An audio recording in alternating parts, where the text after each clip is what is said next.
Hello student, Maurya देवी तापड़िया कन्या महाविद्यालय के यूट्यूब चैनल में आपका स्वागत है।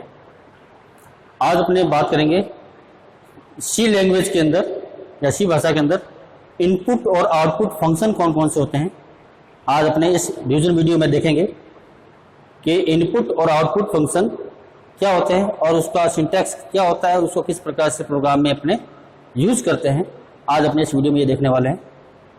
सबसे पहले बात करते हैं इनपुट और आउटपुट फंक्शन होते क्या है।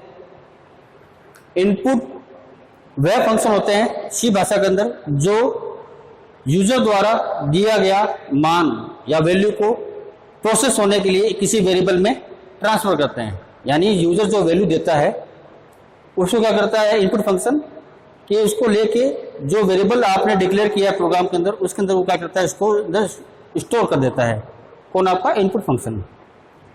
और इसी प्रकार आपका जो आउटपुट फंक्शन है वो क्या करता है कि यूजर द्वारा या यूजर को मैसेज देने के लिए या फिर किसी वैल्यू का मान, किसी वैल्यू के जो आपका आंसर है या उसकी वैल्यू आप देखना चाहते हो आउटपुट में कि क्या मान उसके अंदर आया है, तो आप उसको आउटपुट फंक्शन के द्वारा उसको देख सकते हैं। सी भाषा में इनपुट के लिए स्कैनफ फंक्शन का प्रयोग किया जाता है और आउटपुट के लिए प्रिंटफ फंक्शन का प्रयोग किया जाता है। अपन इन दोनों फंक्शन के बारे में देखते हैं, ये दोनों फंक्शन किस प्रकार से काम करते हैं। सबसे पहले बात करते हैं अपने आउटपुट फंक्शन की।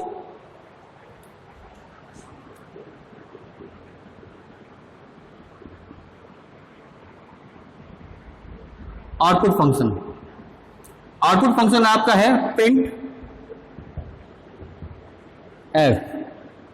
प्रिंटफ क्या आपका एक आउटपुट प्रकार का फंक्शन है जो आपको यूजर द्वारा किसी मैसेज को देना, यानी यूजर को मैसेज आपके स्क्रीन पे दिखाया जाता है तब इस फंक्शन का प्रयोग कर सकता है, या किसी वेरिएबल का मान देखने के लिए या किसी वेरिएबल की वैल्यू को देखने के लिए इस फंक्शन का प्रयोग किया जा सकता है कि उस वेरिएबल में क्या मान आपने आया है कैलकुलेशन के बाद में, तो आप उसको देख सकते हैं। स्क्रीन पर डिस्प्ले करने के लिए इस फंक्शन का प्रयोग आपके होता है। अब देखते हैं कि इस जो आपका प्रिंटफ फंक्शन है, आउटपुट फंक्शन है, इसको किस प्रकार से लिखा जाता है, यानी उसका सिंटैक्स क्या होगा।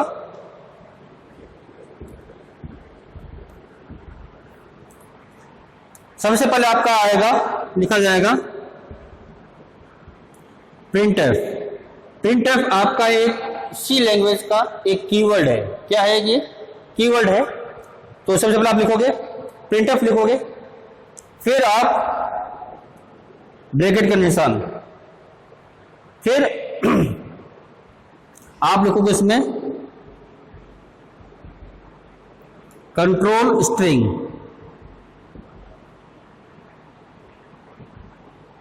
पहले लिखोगे कंट्रोल स्ट्रिंग लिखोगे, फिर कोमा का निशान, फिर आप लिखोगे वेरिएबल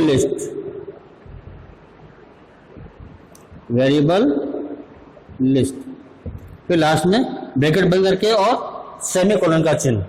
तो ये लिखने का तरीका होगा प्रिंटफ फंक्शन को, यानी इसका सिंटैक्स होगा कुछ इस प्रकार का होगा, या आप इसको इस प्रकार से लिख सकते हैं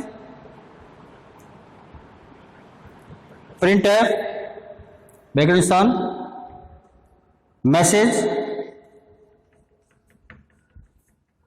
आपके मैसेज दे सकते हैं यहाँ पे, और साथ में इसके साथ में आप देख सकते हैं ये control statement, control string comma, फिर वेरिएबल लिस्ट। अगर आप मैसेज के साथ में कंट्रोल स्ट्रिंग भी दे सकते हैं आप, या तो सिंपल आप क्या है कंट्रोल स्ट्रिंग भी आप दे सकते हैं। अब मैं क्या करता हूं, जैसे मान लीजिए मैं एक छोटा सा प्रोग्राम आपको बनाता हूं जिसमें अपने प्रिंटफ फंक्शन का प्रयोग अपने करके देखते हैं कि उसको प्रोग्राम में किस प्रकार से लिखा जाएगा।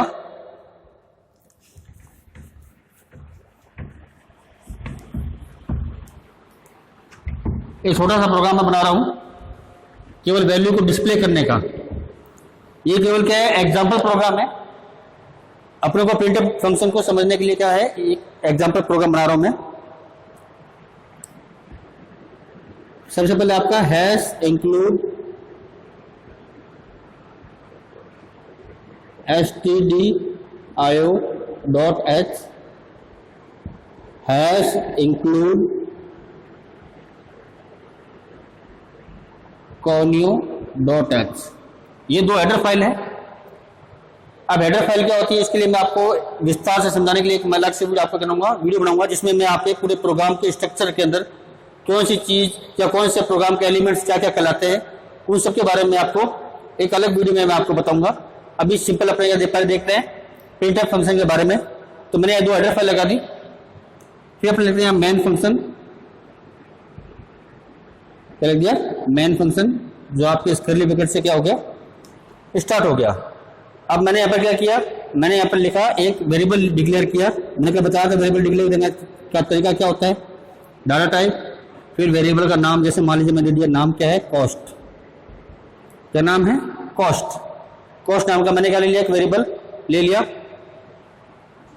मैं चाहूँ तो यहाँ पर क्लियर स्ट्रिंग का प्रयोग कर सकता हूँ। मैं चलो लिख देता हूँ CLR ये आपका क्या है, ये आपका प्री डिफाइंड फंक्शन है सी लैंग्वेज का, जो क्या करता है कि स्ट्रिंग को प्रोग्राम रन होने से पहले क्या करता है, क्लियर कर देता है। तो आपका ये क्या कर देगा, स्ट्रिंग को क्लियर कर देगा। अब मैं यहाँ पर क्या लिखता हूँ, मैंने क्या, चलो मान लीजिए कॉस्ट बराबर 100, मैंने कॉस्ट में कितनी वैल्यू डाल दी, 100 डाल दिया, यानी कॉस्ट में कितना मान है, 100 मान है। अब मैं इसको क्या करता हूँ, देखना चाहता हूँ, तो मैं लिखूंगा यहाँ पर प्रिंट एफ। इस प्रोग्राम का ये मतलब यही है, केवल आपको प्रिंट एफ फंक्शन को समझाना। तो मैंने क्या लिखा, प्रिंट एफ। अब मैं यहाँ पर कोई मैसेज दे सकता हूँ, मैं यहाँ पे मैसेज लिख सकता हूँ, cost of value, sorry cost of item, मान लीजिए लिख दिया मैंने, कॉस्ट ऑफ आइटम इज। ये तो क्या हो गया, यूजर के मैसेज आएगा, साथ में वैल्यू प्रिंट होगी, इससे आपको क्या जाएगा, ये मैसेज भी आपके सामने यूजर के पास में जाएगा। इसे मैंने निशान लगा दिया। अब आपका आएगा, मैं बता दूं मैसेज, फिर आपका कंट्रोल स्ट्रिंग आएगा, सॉरी हाँ कंट्रोल स्ट्रिंग आएगा, यानी आपको स्ट्रिंग, इसमें आप किस प्रकार का मान आप वेरिएबल का दिखा रहे हैं, किस प्रकार का मान दिखा रहे हैं, इंटीजर मान दिखा रहे हैं, तो इसलिए आपका कंट्रोल स्टेटमेंट का प्रयोग होगा। वो कौन सा आपका, वो है आपका %d। इंटीजर के लिए हमेशा %d का प्रयोग किया जाता है, और कैरेक्टर के लिए %c का प्रयोग करेंगे, फ्लोट के लिए %f का प्रयोग करेंगे। तो ये इंटीजर वैल्यू है तो %d लिख दिया मैंने, डबल कोटेशन आपकी बंद हो गई। अब किसका मान देखना है आपको, कॉस्ट का मान देखना है, तो यहाँ पे कॉमा लगा के अब आप क्या करोगे, अब सीधे यहाँ पे लिख दोगे कॉस्ट, ब्रैकेट बंद और सेमीकोलन। तो क्या होगा कि ये स्क्रीन के ऊपर क्या होगा, आपका स्क्रीन के ऊपर ये मैसेज प्रिंट हो जाएगा, cost of item, cost of item, ये मैसेज प्रिंट हो जाएगा। %d को लगाया है, %d लगाया है क्योंकि यहाँ पे क्या कंट्रोल स्ट्रिंग है, या क्या ये कंट्रोल स्ट्रिंग जो मैंने आपके सिंटैक्स में लिखा था, तो ये कंट्रोल स्ट्रिंग, जो आपकी स्ट्रिंग किस प्रकार की है, आपकी इंटीजर प्रकार का मान आपको ये दिखाएगा। ये फंक्शन किस प्रकार का मान दिखा रहा है, इंटीजर प्रकार का मान दिखा रहा है। तो ये इंटीजर प्रकार के लिए क्या होगा, %d का प्रयोग किया जाएगा, इंटीजर के लिए, कैरेक्टर के लिए %c, और फ्लोट के लिए %f का प्रयोग होगा। फिर मैंने क्या किया, डबल कोटेशन को बंद किया, कॉमा लगाया, फिर आपके वेरिएबल का नाम, क्या नाम, आप कौन से वेरिएबल का मान देखना चाहते हैं, तो वो भी आगे आपका वेरिएबल का नाम, तो क्या आ जाएगा, यहाँ पर इज लिखा हुआ आएगा, ये आपका कॉलन के अनुसार, फिर इसमें आएगा आपका 100। कुछ इस प्रकार का आपका आउटपुट आपका आएगा। तो ये था आपका एक आउटपुट फंक्शन जिसका नाम था आपका प्रिंटफ। अब अपने बात करते हैं जो सी लैंग्वेज के इनपुट फंक्शन की। कि सी भाषा में इनपुट फंक्शन कौन सा मैंने बताया था कि आपको, गेट सॉरी क्या आपका स्कैनफ क्या आपका एक इनपुट फंक्शन है, जो क्या करता है कि यूजर जो आपकी वैल्यू वेरिएबल के लिए देता है, जो वेरिएबल के लिए आपकी है यूजर वैल्यू देगा, उस वैल्यू को क्या करता है स्कैनफ फंक्शन या इनपुट फंक्शन उस वेरिएबल के अंदर उसकी वैल्यू को स्टोर कर देता है, इसलिए प्रोसेस होने के लिए, और क्या करता है आगे प्रोसेस होने के लिए उसको भेज देता है। ये काम किसका है, आपका स्कैनफ फंक्शन का। स्कैनफ फंक्शन क्या है, आपका एक सी लैंग्वेज का एक इनपुट फंक्शन है। इसका सिंटैक्स देखते हैं कि किस प्रकार का होगा। स्कैनफ, ये आपका क्या है, एक इनपुट फंक्शन है। कैसा फंक्शन है आपका, इनपुट फंक्शन है, ठीक है। अब इसका सिंटैक्स क्या होगा, यानी इसको प्रोग्राम में किस प्रकार से अपने लिखेंगे, प्रोग्राम में लिखने का इसका तरीका क्या होगा, अब वो देखते हैं। सिंटैक्स इसका सबसे पहले स्कैनफ कीवर्ड आएगा, स्कैनफ कीवर्ड लिख दिया आपने, फिर ब्रैकेट का निशान आएगा, ब्रैकेट का निशान आ गया, फिर आपका आएगा कंट्रोल स्ट्रिंग, यानी किस प्रकार का मान यूजर दे रहा है वो आपको बताना पड़ेगा कंट्रोल स्ट्रिंग में।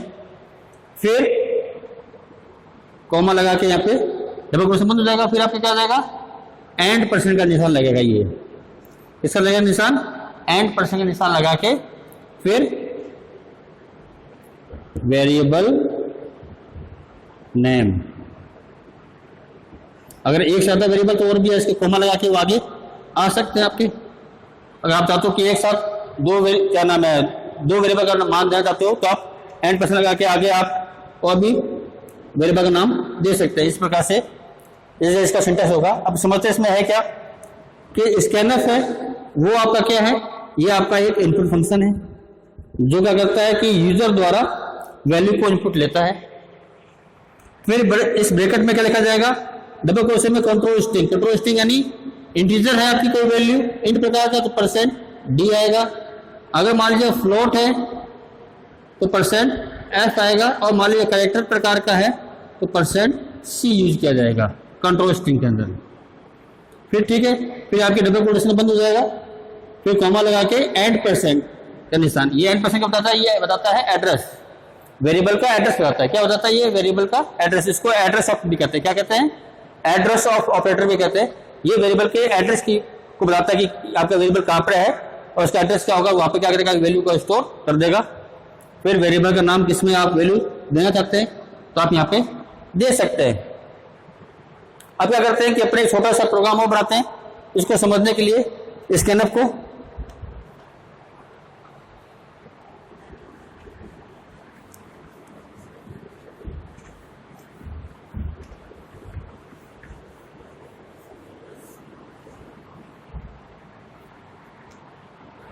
आप याद फाइल अब मलिक चलो hash include stdio.h hash include conio.h main function हो गया आपका। ठीक है, नेक्स्ट में क्या कर रहा हूं, मैं इसमें किसी प्रकार का कोई मान आपका नहीं ले रहा हूं, मैं क्या करूँ, जो यूजर इनपुट देगा उसको क्या करूंगा, मैं सीधे आपको स्टोर कर दूंगा। तो मैं क्या करूँ, इसमें एक वेरिएबल है तो मान लीजिए इंट ए, मैंने एक वेरिएबल चाहिए मुझे, इंट ए मैंने वेरिएबल ले लिया, इसमें मान किस प्रकार का आएगा, इंटीजर प्रकार का आएगा। मैंने इसमें क्या किया है कि मैंने वेरिएबल को डिक्लेयर किया है, इंट डाटा टाइप है और ए वेरिएबल का नाम है, यानी एक आइडेंटिफायर है। ठीक है, अब मैं क्या करता हूँ, मैं यहाँ पर लिखता हूँ, मैसेज देता हूँ प्रिंटफ। प्रिंटफ में क्या लिखा, मैंने यहाँ पर लिख दिया, मान लीजिए एंटर ए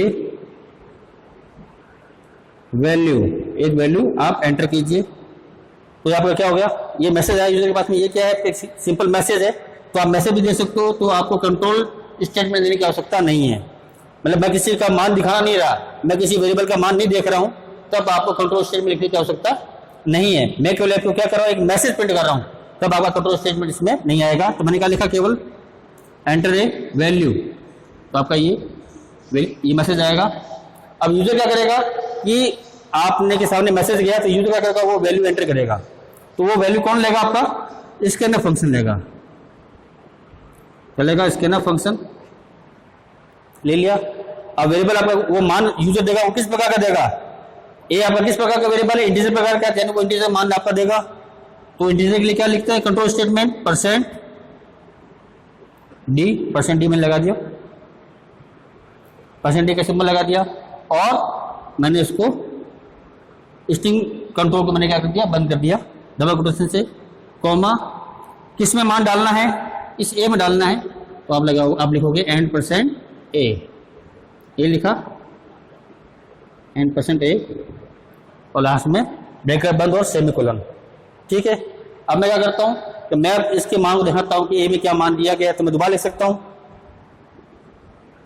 प्रिंट एफ, मैं चाहूं तो मैसेज दे सकता हूं यहाँ पर, मैं चाहूं तो भी दे सकता हूं मैसेज, तो मैं यहाँ तो मैसेज देता हूं, मैंने दिया you enter a value as, ये तो क्या होगा आपका मैसेज आ गया, क्या आ गया मैसेज। तो यूजर ने किस प्रकार का मान दिया है, इंटीजर प्रकार का मान दिया है, तो आएगा परसेंट डी और कंट्रोल स्टेटमेंट बंद, साथ में ये मैसेज भी है, कंट्रोल स्टेटमेंट के साथ में क्या ये यहां से यहां तक तो ये क्या मैसेज है, और ये आपका क्या है कंट्रोल स्टेटमेंट है। ठीक है, अब किसका मान देखना है, आपको ए का मान देखना है, तो कॉमा लगा के मिलेगी यहाँ पर ए, और लास्ट में सेमीकोलन। तो क्या होगा कि ए में क्या मान दिया है आपके स्क्रीन पे प्रिंट हो जाएगा। तो ये है आपका इनपुट और आउटपुट आपके ये फंक्शन है। अब सी लैंग्वेज में क्या है कि कुछ और इनपुट फंक्शन का प्रयोग किया जाता है, जैसे आपका गेट्स फंक्शन, कौन सा है गेट्स, गेट्स सॉरी क्या है गेट्स है, गेट्स। दूसरा फंक्शन है आपका गेट से क्या नाम है CHE, गेट कैर। फिर आपका एक फंक्शन है गेट CHAR, गेट कैरेक्टर, यह आपका क्या है फंक्शन है। ये भी क्या करते हैं कि इनपुट फंक्शन, ये भी क्या करते हैं कि इनपुट वैल्यू लेने के काम आते हैं, यानी वैल्यू को इनपुट लेने के काम में आते हैं। लेकिन ये किस प्रकार के वैल्यू इनपुट लेंगे, केवल कैरेक्टर प्रकार की वैल्यू को इनपुट लेते हैं। किस प्रकार की वैल्यू को इनपुट लेते हैं, कैरेक्टर प्रकार की वैल्यू को इनपुट लेते हैं। वो भी क्या लेते हैं एक एक कैरेक्टर में, यानी सिंगल कैरेक्टर में वो आपकी वैल्यू को इनपुट लेते हैं, और उसको आउटपुट दिखाने का काम आता है, आपका काम आता है पुट्स फंक्शन। कौन सा आता है आपका पुट्स फंक्शन। पुट्स फंक्शन में क्या है आपका प्रिंट एफ की तरह क्या है एक आउटपुट फंक्शन है, जो क्या करता है कि गेट्स या जो गेट CHE और या गेट कैरेक्टर फंक्शन द्वारा जो वैल्यू इनपुट ली गई एक एक कैरेक्टर ग्रुप में, वो वेरिएबल का मान एक एक करके कैरेक्टर ग्रुप में आपको आउटपुट में दिखाने का काम कौन करेगा, आपका पुट्स फंक्शन करेगा। इनमें अंतर क्या है, इन तीनों में एक ही अंतर, सो क्या नाम है एक प्रकार का अंतर है, और दोनों काम क्या करते हैं, ये तीनों काम एक ही करते हैं कि ये सिंगल कैरेक्टर ग्रुप में आपकी वैल्यू इनपुट लेते हैं। गेट फंक्शन का अगर प्रयोग करते हो तो आपकी वैल्यू इनपुट लेगा, लेकिन वो स्क्रीन पर दिखाई नहीं देगी, वो स्क्रीन पर दिखाई नहीं देगा, और ना आपको एंटर देने के लिए भी कहेगा गेट फंक्शन। फिर दूसरा आपका है गेट CHE, ये क्या करेगा, ये भी आपका इनपुट लेगा, लेकिन स्क्रीन पे इसकी मान दिखाई देगा, आपके यूजर ने क्या वैल्यू इनपुट की है वो मान आपको दिखाई देगा, लेकिन आपको एंटर देने के लिए नहीं कहेगा, या फिर आपको एंटर देने की आवश्यकता नहीं होगी, आपने वैल्यू दिया सीधे वो वैल्यू आपका ले लेगा। फिर आपका गेट कैरेक्टर, गेट कैर, ये क्या करता है, ये फंक्शन भी आपका वैल्यू इनपुट लेगा कैरेक्टर में, एक एक सिंगल कैरेक्टर मिलेगा, तो मान आपका दिखेगा भी और आपको एंटर देने के लिए भी कहेगा कि अगर आप इसके बाद कोई मान देना चाहते हैं तो आप क्या दोगे, एंटर प्रेस करोगे, यानी वैल्यू देने के बाद आपको एंटर प्रेस करना इसमें पड़ेगा। इसमें ना तो वैल्यू दिखेगी और ना एंटर प्रेस करना है, इसमें वैल्यू दिखेगी लेकिन एंटर प्रेस करने की आवश्यकता नहीं है। इसमें क्या होगा कि वैल्यू दिखेगी और एंटर प्रेस भी करना आपको पड़ेगा। तो ये आपके क्या है, आज मैंने आपको इस वीडियो में बताया कि सी भाषा में इनपुट और आउटपुट फंक्शन कौन कौन से होते हैं, उन फंक्शन को क्या क्या उपयोग है, उसको किस प्रकार से लिखा जाता है, प्रोग्राम में किस प्रकार का उसका उपयोग किया जाता है। तो आज के वीडियो में इतना ही। इस वीडियो से संबंधित कोई भी क्वेरी हो तो आप मुझे कमेंट बॉक्स में कमेंट कर सकते हैं। धन्यवाद।